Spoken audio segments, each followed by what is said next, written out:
Current demand for liquidity risk is high. Why is this? Well, liquidity risk was in many ways the key risk factor in the recent credit crunch. I mean, liquidity just very quickly is basically the ability of a firm to be able to provide itself with funding that it needs to fund its balance sheet, or indeed to be able to sell off assets if it needs to shrink its balance sheet. And it's a combination of those factors that really led to the demise of Lehman Brothers, for example. So liquidity risk is four square really in the middle of a lot of people's thinking at the moment, because it does seem to be the key element, if you like, in the credit crunch, along with, of course, the policy, the lending policy basically of banks.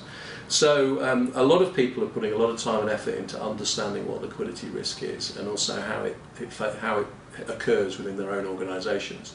And indeed, there's a response from the Basel Committee. Basel III will contain provisions with regard to liquidity risk. So liquidity risk itself is very much a topic of the moment, and a lot of people are looking to understand more about it. It's in general, very poorly understood, and I think it's something that really has come into focus with the credit crunch in the last few years. The credit crunch shows just how damaging a lack of liquidity can be to some of the largest of organisations. What lessons were learned as a result of the credit crisis?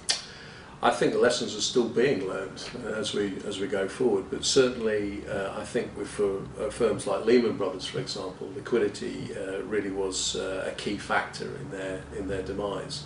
And I think that the understanding of how liquidity risk relates to credit risk and market risk, and how volatility in one market can lead to problems in the other areas, is something that people are really beginning to understand. And as a result of that, a lot of people, a lot of firms are modifying their risk management practices, and they're also looking at more integrated risk, i.e. risk including credit, market, liquidity risk together. This is certainly an area that the Basel Committee are focused on at the moment, and it looks very likely that Basel III will contain specific provisions with regard to the management of liquidity risk, some of which are the direct result really of what happened in the credit crunch. What are the practical benefits of attending this particular course? Well, I think the course is quite comprehensive, and it covers the three major areas of liquidity risk.